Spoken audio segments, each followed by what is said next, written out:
Welcome back to Outdoor GPS on CSN, joined in studio by two of my favorite people.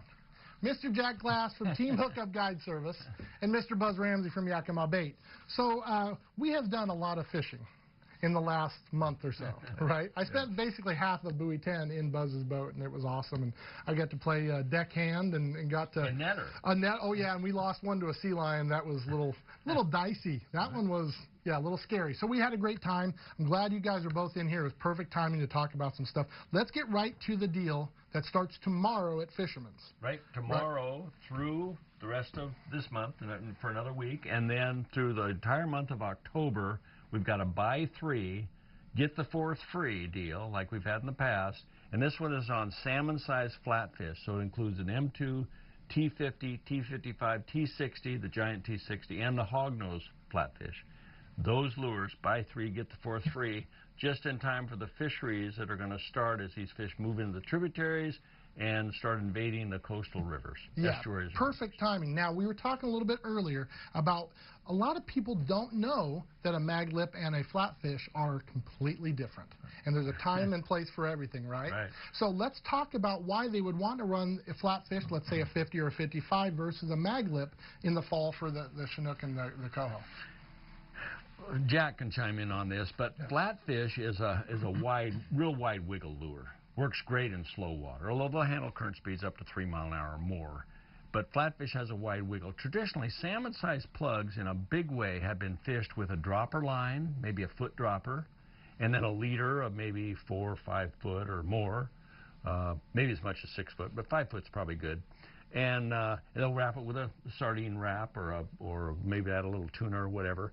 And they'll drop that to the bottom while they're back trolling, or maybe on anchor. They'll drop it to the bottom. They'll bounce it or walk it out behind the boat, and then they'll reel it up about a half a turn of the handle, so their sinker is just off the bottom, so they got the right amount. Then they'll back troll it through the run. Well, that's great. It really works in big, slow, deep holes where you don't have straight running current to push a lure down to dive on its own, or slow water runs where the water's run straight but it's slow. You got to use a sinker. And if the water's not too deep, if the water's faster, then you got enough push to even push a flatfish down. But usually it's only going to go, it's only good for maybe 7-8 feet of water. 7-8. Right. Yep. But with maglip, it's got a big diving lip on it, straight running water. You can run a maglip. As long as you got straight running current, a maglip will dive on a flat line, which is a lot easier to navigate. Put it out behind the boat and catch them.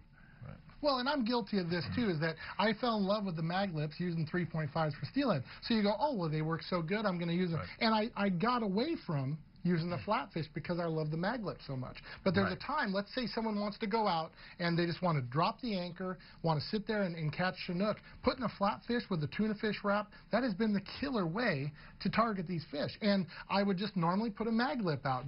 That's just habit, right? Well, and if you have straight running current, maglip is fine as long as you're getting to the bottom. But when there's not enough push to make the maglip dive down, then maybe a sinker set up with a flatfish. Some guys use a sinker even on the maglip. Absolutely. You have to realize that maglip dives quite a bit deeper, where the flatfish tends to stay a little straighter back behind. So you adjust your dropper line for whatever that occasion. Right. Like if you were anchor fishing with a flatfish, you might use a 24-inch dropper, say. If you were still fishing on anchor, it scoped out behind the boat. Well, with a maglip, that might be 30 inches.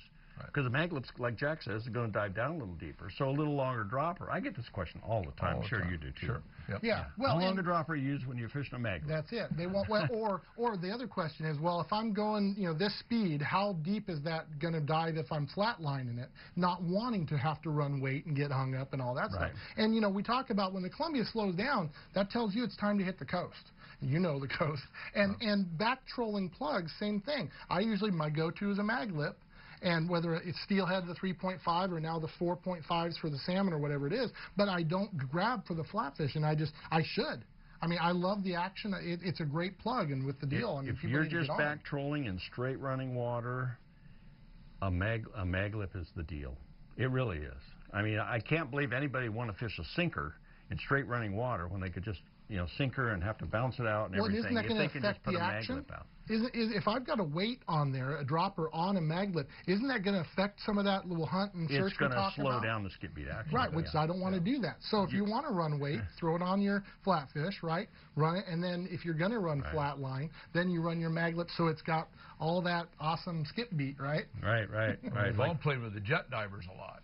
Yeah. So when I've used a mag lip in the Columbia in deep water, I don't use the big jet divers much. I'll use like the 30 that has the weight in it, because that dives pretty good. And you put a mag lip behind that, it really dives down. Yeah. So I don't have to. They both take each other down. Absolutely, both pull each other, and it's a lot easier to reel in than that big jet diver. You know how difficult those are to reel in. Yeah. But that's worked really well, and then I can run it further out, maybe run some that are closer, the big jet divers. So that's a good way to go in the Columbia, and whether you're using a flatfish or mag lip, you can go jet diver on either one of those. Yeah, this was if you're moving around and back trolling. Well, yeah, and this was perfect timing because with the fall fish coming in, and like I said, I'm guilty of not using them, but I am going to break them out, and I'm going to go, get some teeth marks on them here. We're going to go to break. When we come back, we got Jack and Buzz. We got more great stuff. We'll be right back.